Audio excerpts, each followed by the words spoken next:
어떤 아주머님께서 커다란 십자가형의 목걸이를 하고 다녔습니다.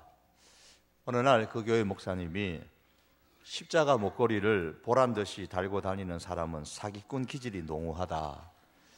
속이 가짜일수록 큰 십자가를 달고 다닌다. 그런 이야기를 했습니다. 그렇다고 십자가 내리지 마세요. 그 다음 날부터 이 아주머니가 십자가 목걸이를 벗어버렸어요. 하루는 그 목사님께서 그 성도가 항상 걸고 다니는 목걸이가 안 보이니까 물었습니다. 큰 걸 걸고 다니니까 늘 눈에 띄었죠. 그날따라 안 보이니까 물어봤습니다. 십자가 목걸이 어쨌어요? 목사님께서 사기꾼 기질이 있다고 그래서 벗어버렸어요. 그러자 목사님이 한 말씀 하십니다. 그렇다고 벗어버리는 사람은 진짜 사기꾼 기질이 있죠. 그랬습니다. 여러분, 거리에 십자가 목걸이 있으면 그냥 다니세요. 여러분, 건물에 십자가를 멋있게 달고 십자가 목걸이, 십자가 반지, 십자가 귀걸이를 달고 다니면 진짜 그리스도인이 될 수 있을까요? 그렇지 않죠. 예수님의 흔적, 십자가의 흔적이 있는 사람이 진짜 그리스도인이고 그런 교회가 진짜 교회라고 할 수 있을 것입니다. 그런 교회와 그리스도인의 특징을 보면 오직 십자가의 예수님의 십자가만을 자랑하면서 다닙니다. 바울은 이렇게 고백합니다. 내게는 우리 주 예수 그리스도의 십자가 외에 결코 자랑할 것이 없다라고 그렇게 고백을 합니다. 사랑하는 성도 여러분, 우리는 어떻습니까? 우리가 경험한 그 십자가가 나의 인생을 좌지우지할 정도로 그렇게 강력한 영향력을 행사하고 있습니까? 예수 그리스도의 십자가로 인해서 눈물을 흘리고 회개하고 감격하고 감사할 수 있으십니까? 그 십자가의 경험으로 말미암아 평생토록 바울의 고백처럼 예수님을 자랑하며 살 수 있으십니까? 그 십자가의 사랑이 오늘 우리가 함께 읽은 이 출애굽기의 본문 속에서도 유유히 흐르고 있습니다. 오늘 본문은 첫 번째 유월절에 관한 규례의 말씀이죠. 1절에서 14절의 말씀은 첫 번째 유월절의 말씀입니다. 그 말씀 가운데 이 13절이 있습니다. 내가 애굽 땅을 칠 때에 그 피가 너희의 거하는 집에 있어서 너희를 위하여 표적이 될지라. 십자가의 은혜를 강하게 경험하는 사람일수록 그 특징이 하나 있는데 그것은 먼저 하나님의 심판이 어떠한 것인가를 철저히 깨닫는 것입니다. 하나님의 심판에 대해서 철저하게 깨달은 사람일수록 십자가의 그 은혜에 대해서 감격함이 훨씬 더 크다는 겁니다.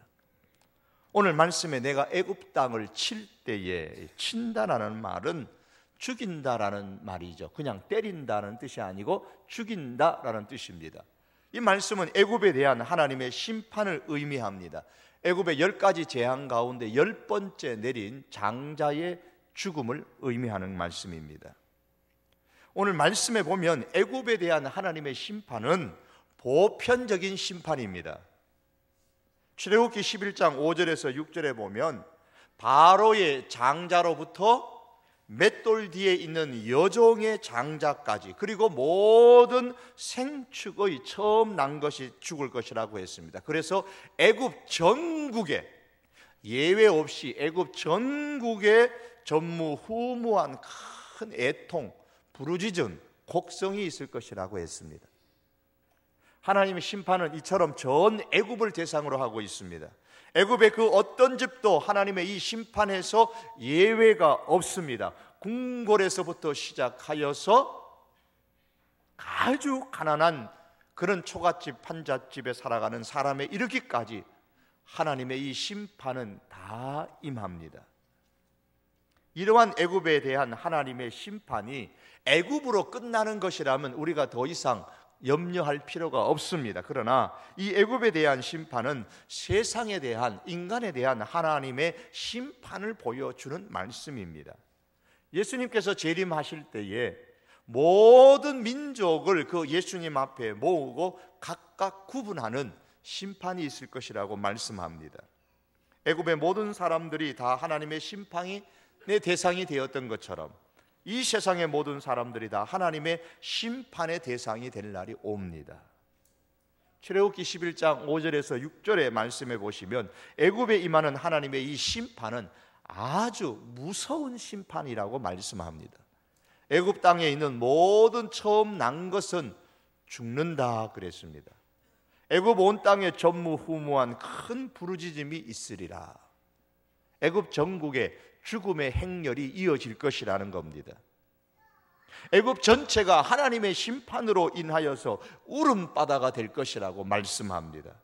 그런데 이 선포는 단지 겁을 주기 위한, 위협하기 위한 말씀이 아니고 실제로 이 말씀이 그대로 이루어졌습니다. 출애굽기 오늘 12장 30절의 말씀의 끝에 보시면 그 밤에 바로와 그 모든 신하와 모든 애굽 사람이 일어나고 애굽에 큰 부르짖음이 있었는데 이는 그 나라에 죽임을 당하지 아니한 집이 하나도 없었음이었더라고 말씀합니다. 하나님의 심판이 선포하신 그대로 다 실행되어졌다는 말씀입니다. 그런데 이런 하나님의 심판이 장자가 죽고 난 후에 비로소 왕도 깨달았고 신하들이 깨달았습니다. 얼마나 급했던지 12장 31절의 말씀을 보면 바로 왕이 밤에 모세와 아론을 불러서 황급하게 말합니다. 너희의 말대로 떠나라. 너희의 말대로 소도 염소도 양도 다 몰고 빨리 가거라. 그리고 애굽의 사람들도 다급하게 이스라엘 백성들을 재촉하면서 속히 애굽을 떠나라고 말합니다. 이스라엘 사람들이 우리가 그동안 당신의 종으로 얼마나 일을 많이 했느냐, 그러니 이것도 달라 저것도 달라 금도 달라 은도 달라 보석도 달라, 그래 너가 달라는 거 다 줄 테니까 빨리 가지고 빨리 떠나라고. 애굽 사람들이 그렇게 말할 정도로 애굽에 내린 그 심판은 애굽인들에게 무서운 심판이었습니다.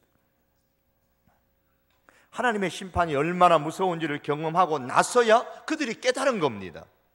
하지만 그때는 이미 늦었습니다. 그들이 깨닫고 나서 이스라엘 백성을 애굽 땅에서 내보냈다고 해서 죽었던 애굽의 장자들이, 죽었던 애굽의 가축들의 처음 난 것들이 살아난 것이 아닙니다. 다 잃어버렸습니다. 사랑하는 성도 여러분, 마지막에 있을 세상에 대한 하나님의 심판은 애굽의 심판보다도 더 무서울 것입니다. 애굽에 대한 하나님의 심판은 장자에 국한되었지만은 세상에 대한 하나님의 심판은 장자뿐만이 아니라 모든 사람이 심판의 대상이 될 것입니다. 성경은 말씀하기를 히브리서 9장 27절에 한 번 죽는 것은 사람에게 정하신 것이요 그 후에는 심판이 있다고 말씀했습니다. 계시록 20장 13절에 보면은 죽은 자들을 내어주매 각 사람이 자기의 행위대로 심판을 받는다고 했습니다. 하나님의 진노의 심판은 대단히 무섭습니다. 아무도 이 심판에서 빠져나갈 수가 없습니다. 6월절 밤에 애굽 사람이 장자를 아무리 깊은 곳에 숨겨 놓아도 소용이 없습니다. 혹시나 싶어서 자기 장자만큼은 죽지 않았으면 그 기대를 가지고 숨겨놓고 또 피신을 시키고 그래도 소용이 없습니다. 하나님은 심판을 행하시는데 결코 예외를 두지 아니하셨고 실수가 없으셨습니다.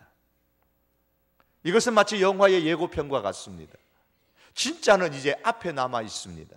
애굽의 심판보다 더 큰 세상에 대한 하나님의 심판이 남아있는데 그 심판은 참으로 무서운 심판이요, 그 하나님의 심판은 실수가 없으신 심판입니다. 예외가 없으신 심판입니다. 그럼에도 불구하고 불행하게도 당해보지 않았다는 이유만으로 애굽의 바로처럼, 애굽의 백성들처럼 하나님의 심판에 대해서 그리 심각하게 생각하지 않는 사람들이 너무나 많은 듯합니다. 어떤 사람은 좀 더 내 상황이 나아지면 그때 심판의 문제에 대해서 깊이 생각해 보겠다고 말합니다. 어떤 청년은 내가 좀 세상을 즐긴 이후에 심판에 대해서 생각해 보겠다고 말합니다. 어떤 사람은 만일 심판이 온다면 지금까지도 어떤 큰 사건이 터질 때마다 누군가가 이 문제를 해결했고 수습을 했는데 심판의 문제도 누군가가 해결해 주지 않겠느냐며 낙관적으로 생각을 합니다.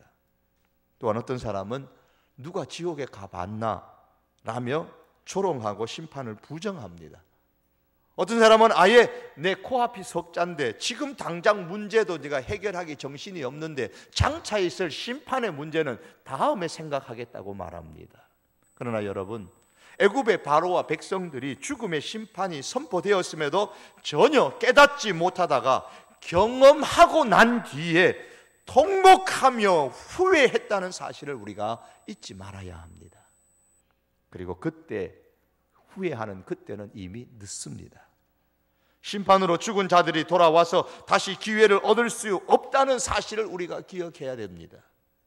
애굽에 대한 심판을 선포하시고 실행하셨던 그 하나님은 오늘도 우리 가운데 여전히 살아계신 동일하신 하나님이십니다. 바로 그 하나님께서 이 세상에 대한 마지막의 심판을 선포하셨습니다. 이제 이 심판의 선포가 선포된 대로 실행될 날이 우리에게 남아 있습니다. 이것이 개인적으로는 개인의 죽음으로 하나님의 심판이 있을 것이요, 우주와 역사적으로 대우주적인 하나님의 심판이 우리 앞에 남아 있습니다. 전도서 기자는 말씀하기를 천하의 범사가 기한이 있고 모든 목적이 이룰 때가 있나니 날 때가 있고 죽을 때가 있으며 심을 때가 있고 심은 것을 거둘 때가 있다고 했습니다. 입학할 때가 있고 졸업할 때가 있습니다. 태어날 때가 있고 죽을 때가 있습니다. 천하의 범사가 기한이 있다고 했습니다. 우주의 역사도 인간의 역사도 반드시 그 기한이 있습니다. 비록 하나님께서 오래 참으시고 은혜의 날들을 연장시켜 주신다고 할지라도 우주가 시작되었을 때가 있었기에 이제는 이 우주가 마지막이 될 때가 반드시 올 것입니다. 이날은 아무도 막을 수가 없습니다. 그때 하나님은 애굽에 행한 것 이상으로 세상을 심판하실 것입니다. 이날의 권세도 과학도 지혜도 부귀도 하나님의 심판을 피할 수 있는 피난처가 될 수 없습니다. 우리가 어떻게 해야 됩니까? 덴마크의 철학자 키에르케고르가 1849년에 한 권의 책을 저술했는데 그 제목이 죽음에 이르는 병입니다. 이 제목은 예수님께서 나사로가 죽었다는 말을 전해 듣고 그 병은 죽을 병이 아니다라고 하셨던 그 말씀에 따라서 그렇게 책 제목을 지었던 겁니다.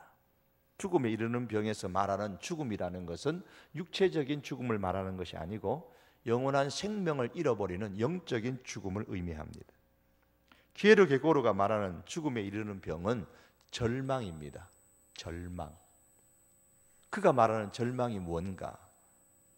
자기를 존재하게 만들고 있는 이 우주를 존재하게 만드는 하나님과의 관계를 상실하는 것, 하나님과의 관계를 잃어버리는 것을 절망이라 그렇게 그는 표현했습니다.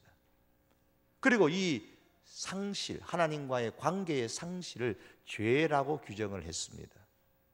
그래서 죽음에 이르는 병에서 회복할 수 있는 방법은 오직 한 가지, 하나님과의 관계를 다시 회복하는 회개와 신앙이라 그렇게 이야기를 했습니다. 오늘 본문 13절의 말씀에는 죽음에 이르는 그 병에서 회복할 수 있는 믿음에 대하여, 하나님의 약속에 대하여 한 가지 말씀을 주고 있습니다.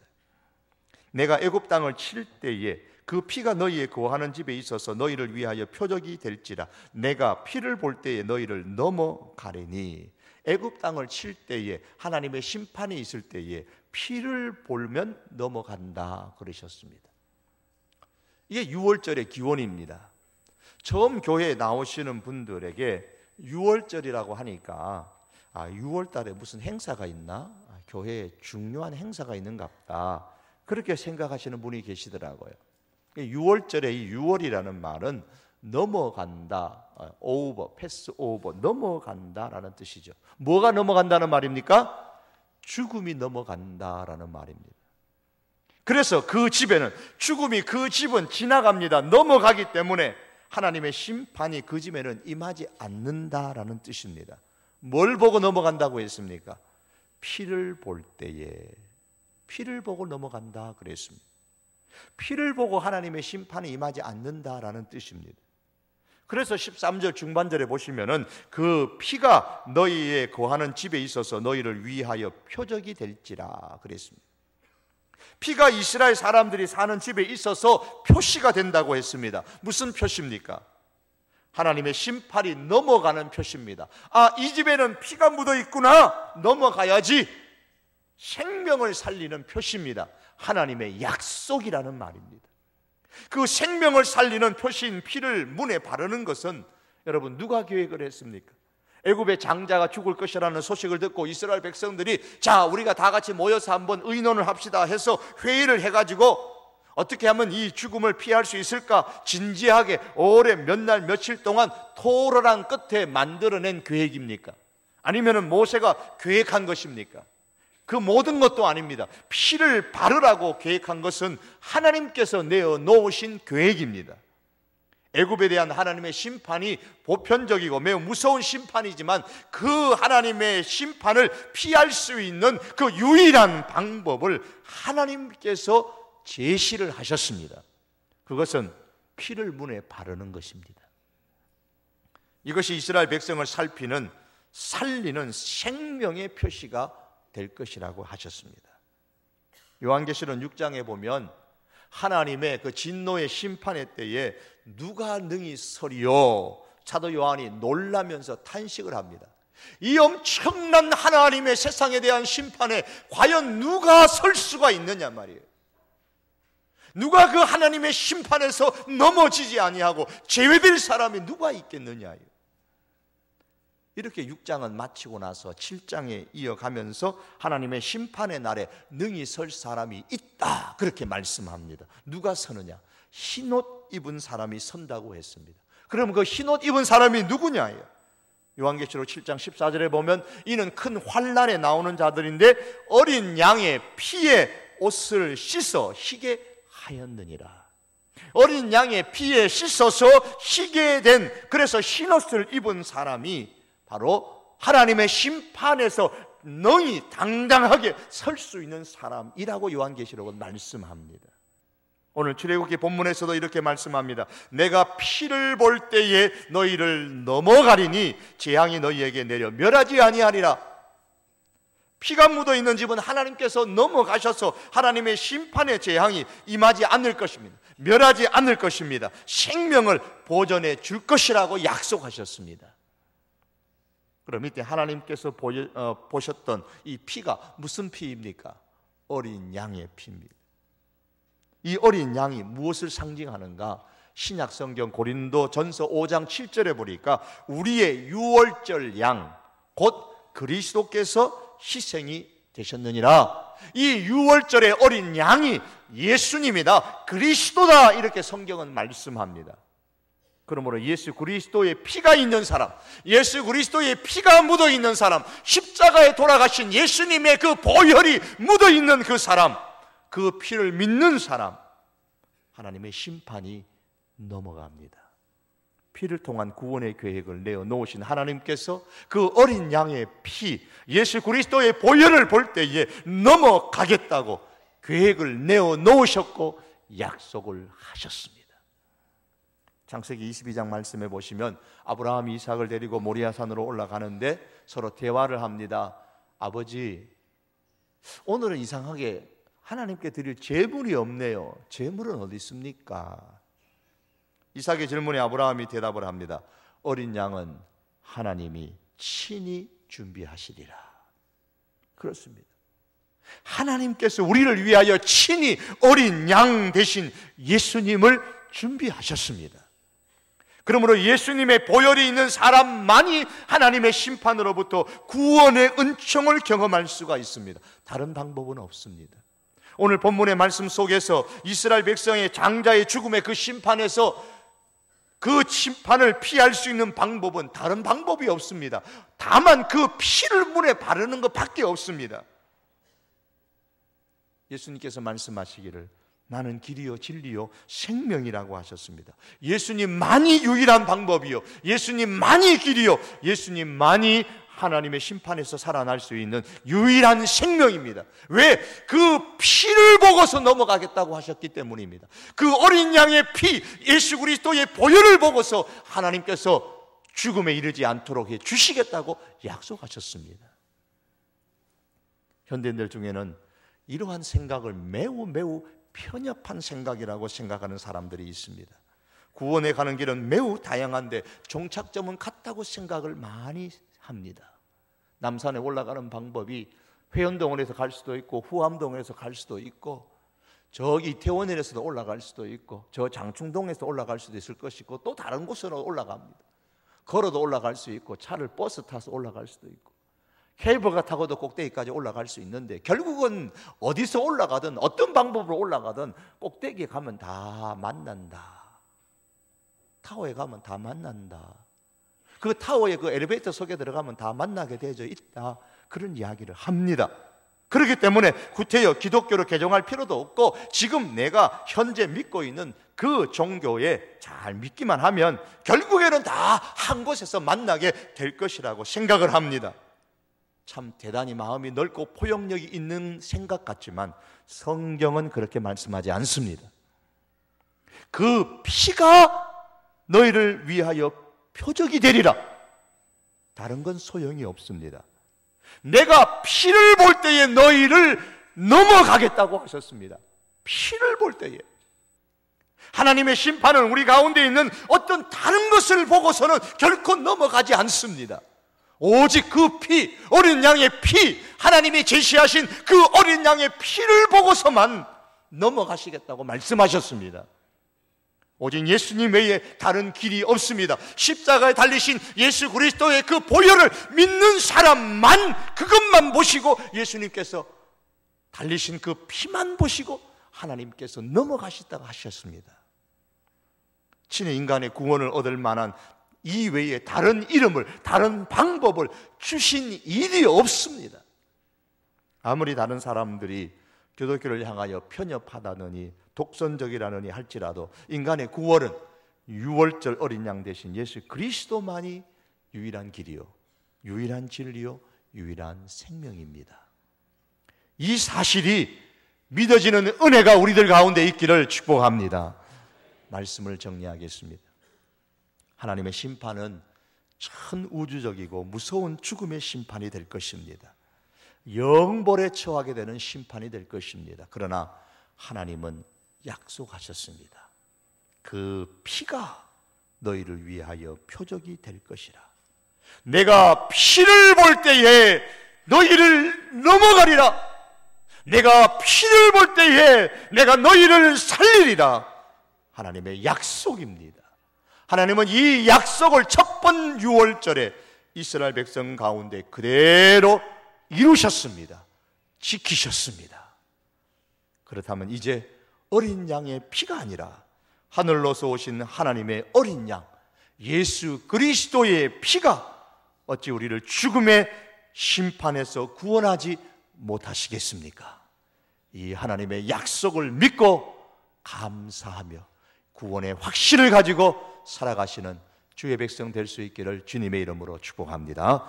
기도하시겠습니다.